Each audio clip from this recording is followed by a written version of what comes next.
Hello everyone, welcome back to the channel, and in this video I'll be showing you Tangerine how to link external account. So without wasting any time, let's get right on the video.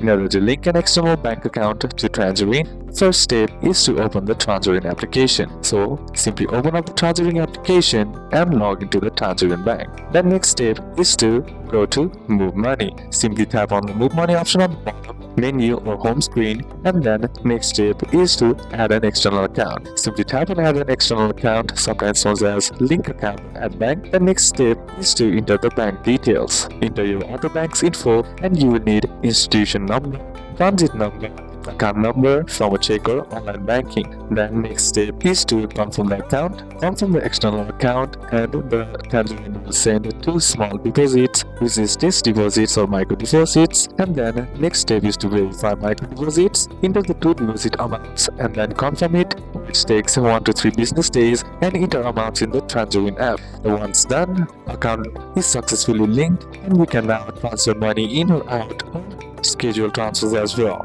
So these are a couple of steps that you can apply, and that's it for today's video, guys. Hope this video was useful. Leave a like if you did, and see you soon on the next one.